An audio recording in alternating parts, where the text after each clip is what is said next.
Now we're in part two, which we're going to talk a little bit about this traits that are also found with highly sensitive animals, which I think is amazing. So this trait isn't unique to humans. It's been observed in over 100 species, from fruit flies, isn't that crazy, to primates. Research suggests that HSP have higher levels of certain neurotransmitters, which contribute to their heightened responsiveness to stimuli. So again, makes sense. There's more chemicals in the brain. It's like their brains are always tuned to the most sensitive frequency. So not only are they observing, but to that sensitive frequency that others might miss. And you see that if you watch your child, you see that with them as they work and move in the world. So there's a reason that 20% of the population is different. And I've heard this in many places, done research, because being different and more sensitive to what's in the environment is important. It's important for change in our world. It's important for safety.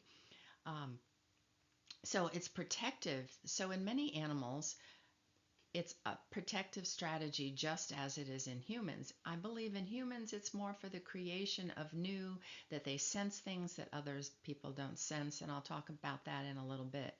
But how many animals and fish survive their counterparts, their non-sensitive or intuitive counterparts. It was noticed that some white fish slowed down when they came near a waterfall and went in the other direction. The other fish, not as intuitive or sensitive, um, I know it's funny to use that language for fish, but I think that's the best way to describe it, were killed as they went over the waterfall. Think about HSPs, HSP children, HSP adults. They're like the birds in the coal mine. They sense things ahead of time. Now, in the coal mine, of course, the birds didn't survive, or they started to weaken, letting the miners know there wasn't enough oxygen in the mine, a warning system. So HSPs also have a warning system. Many times they're overcautious, and we said that about children being overcautious, maybe where there isn't danger, but they also can see and sense things. You might find your child is more intuitive when they're talking about a certain situation. You can hear it. They're wiser than their age. And it may surprise you because this is the same child who just had an outburst over some little thing. But again, the superpower is what we want to focus on, and how to calm the nervous system so that they don't have as many meltdowns, or they are over more quickly, because these children are so incredibly wise. Highly sensitive children thrive in supportive environments. That doesn't mean not setting boundaries, but it does mean not being rigid, setting loving, kind, even more gentle boundaries. They tend to do very well. But if sensitive children grow up in very, very dysfunctional households where there's no understanding, many times when there's alcoholism, abuse, uh, sensitive children don't do as well. And you can understand why. They pick up so much. They're picking up the feelings of the parents. If there's a lot of arguing and fighting, these kids are very, very sensitive. I remember at one point my granddaughter saying to me when her younger brother, who's highly sensitive also, he was very young, a toddler, and he was having a lot of tantrums, and mommy was crying, and she said, Mommy's crying on the outside, but daddy's crying on the inside. So they're very sensitive about what goes on in the relationship and compassionate. So they have a tougher time as adults with healthy self-image and relationships. So the calmer the the household can be, and the more you understand these children, the easier it is for them. And please don't hear me wrong. This isn't about being perfect, having a calm household all the time. It's about growing and connecting and doing the best you can. I mean, people get divorced. It's how we handle it. There are challenges. People get sick. You have to take care of family. So it really is talking about those kinds of things with your sensitive child. If there's an alcoholic parent, obviously, talking with your child, working with them, helping them to be safe. And that I certainly would recommend, counseling for so that um, you have some support. But learning to work with your child's sensitivity rather than against it really can be transformative. We need flexible boundaries because things change. They might change day to day, week to week, or they may change as they get older. So, creating a nurturing environment the best you can and developing a toolkit, coping strategies. I think they're practices and strategies that support support your child in de stressing and becoming more calm. And it's really about celebrating the positive aspects of their sensitivity, their depth of emotion, and the richness of the experience and their capacity for empathy and insight. So it's so important to talk to your child about those gifts. And I know I've talked with clients who are parents who have these children. I've talked with my grandchildren. We talk a little bit about, it can be here's the gift, but what might be a downside of the gift? And if there's a downside, how can we, what are the things that we can do? So it's just important to talk. And again, based on the age of your child, when the kids are very young, I think superpowers is a um, great way to talk about it. One of my clients' parents, it's the parents. I don't have the child. The little boy just has amazing powers of eyesight. It can be annoying, but it also is very positive because he doesn't miss details. So talk about the gifts that your child has, that compassion for that hurt bird, that compassion for that plant, that compassion for another child in their class who may be ill. Saw that with one of my grandchildren who's had a boy in her class with a debilitating disease. It wasn't a physical one with physical issues. It was a disease internally that you couldn't see, but did cause some problems for him. Or even your child, and you're not sure if they're highly sensitive. As mentioned before, Elaine Aron just developed the sensitive quiz or inventory, and you can look that up to see. So, just a reminder if you aren't sure or you aren't sure yourself, you can go and look that up. But I can't emphasize enough that what has been discovered between Elaine Aron's work and the brain imaging is the difference in the wiring in a sensitive individual's brain. When kids grow up and learn to manage their emotions and feel safe and confident, they're not as reactive to situations. As with any child growing up, it's how the parents themselves or how you parent. And remember, I've said that none of us as parents are perfect or grandparents because many grandparents have a lot of contact with highly sensitive children. It's how you cope. So my grandson tends to do meltdowns.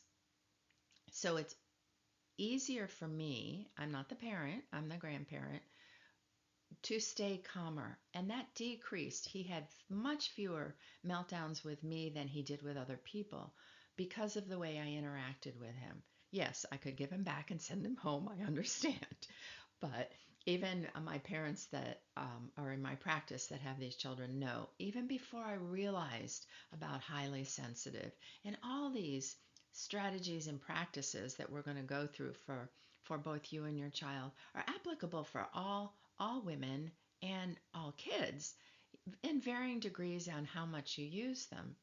But it's really important that we understand that our child's nervous system gets dysregulated. And if you're a highly sensitive mom, yours does too. And again, if you're not sure, go take the inventory. But if you've ever been told you're overly sensitive, or why are you so emotional, or why can't you just get over it, those are three key statements that right away I think you've already self labeled yourself. And I don't like to use the word label, but identified is probably a better word for that. So it's important as we get to Module 4, and that will be the big one for your child in modulation of the nervous system. So just again, a safe, nurturing home is vital. How can you create that space? Where can you create time? These sensitive kids respond and take in much more than their HSP peers. So I know I've reinforced that. So finding and understanding that time between school and homework, after being someplace that's highly stimulating. How can you build in those little breaks? Because that creates a healthy environment. A supportive environment is really important for these kids to grow up and have that self confidence and ability to thrive. Because when they're understood, not having misbehavior condoned, I'm not saying that, but when they're understood, supportive, and loved just for who they are. My grandson says to me, that's just the way I am. And I say to him, I wouldn't want you to be any different. And that's what I think we need to say to our kids. I don't want you to be any different. We love you the way you are. What we might want different is how you react to things. So, just important. All right, so now you understand that your child is wired a little bit differently. So now this is where the fun begins, honestly. But this is where you can start to make a change. So, what I want you to do now, because you'll really want it for Module 4, is to list situations in your journal, on your computer, wherever, where your child has a meltdown. What situations, when, is it a time of day, is it in transitions, is it before going to school, is it when he comes home? I know a lot of sensitive children, by the time they come home from school, they are exhausted, and that's when it begins, or after preschool, or um, even middle school. I've seen this with some of the older kids, that it's a lot of stimulation. They're trying very hard to hold themselves in, because some of these kids are more active. And neurodivergent, which is ADHD, the autistic spectrum, and highly sensitive. Sometimes highly sensitive children can be um, diagnosed as ADHD, so it's important to check with professionals to see. And a lot of sensitive, highly sensitive children have sensory issues, so OT and PT is very helpful for them because, again, sensory issues and your OT or PT can help you with that. A lot. I know during a meltdown, and probably mention it in Module 4, that those weighted blankets were very good because that just holds them back in. So, do you see, again, when you're listing, are these outward frustrations, anger, which are caused by overwhelm, overstimulation? Um, are they inward meltdowns, crying, lethargic, sad? A lot of times we'll see those inward ones as sort of, you see that little girl, just you can see she doesn't feel very good. The boy's acting out, easier to see, and also easier sometimes as a parent to respond to um, in a negative way. So the very first thing is, what is the downside? So downside is really observing and recognizing it rather than judging it. It is what it is. And with some of the things you're going to do in Module 4, and probably things you're already doing, it helps their nervous system to become more regulated. I'm sure some of the things you're doing help them feel more loved and understood. How do your child's gifts or superpowers show up in your child? And you may be wondering why I didn't ask you that first. And I didn't because I really wanted you to focus on the superpowers. You can see where the behavior shows up, but the behavior really isn't what's important. What's important is the gifts. So does your child know what is needed in different situations? Um, I just, top of my mind, when my granddaughter was younger, I was entertaining and I was doing a lot of things, and she was young, and she just walked up and said, "Do you need me to take those things out for you?" And the adults weren't even aware. So, yes, thank you. Can they sense others' feelings without being told? Do you notice that sometimes they may say something to you, like my granddaughter did about her dad crying on the inside while her mom was crying on the outside? With their peers, if they're older, when they carry on a conversation, do they then intuitively know what's going on with that peer? Are they kind and thoughtful? I find my parents with sensitive children tell me stories all the time about how kind and thoughtful they are for within the family, with other people, and they think of things that sometimes adults don't even think of. And they're definitely, most of the time, kind with animals, just very kind, and hurt when animals are hurt, hurt when people are hurt. Do they enjoy art or beauty? Many of these children do. Are they creative? Do they? And creative doesn't just mean painting and drawing. Creative in how they dress, creative in crafts, creative in how they put things together, creative. Do they see the whole picture?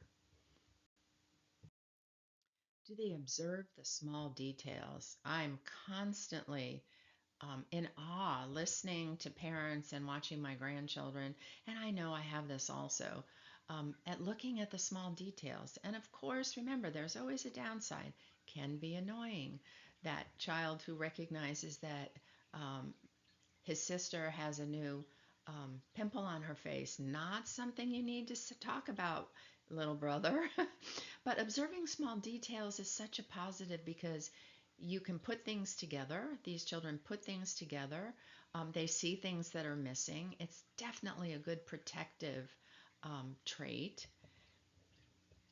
They understand what may be going on, and I talked about this in the last slide, on the inside with their peers or adults, and they sense the mood. And many times they sense the energy in places. So it's very it's an amazing gift and one that's important to honor.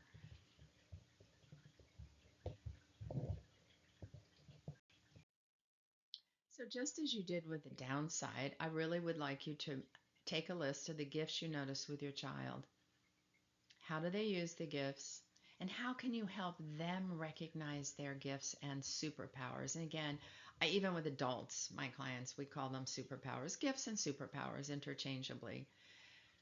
And keep this list out because maybe when you start, you may not have as many, but then now that you have a heightened awareness, you're going to notice more and more about your child and embrace it. Love them for who they are. Love the amazing gifts your child has.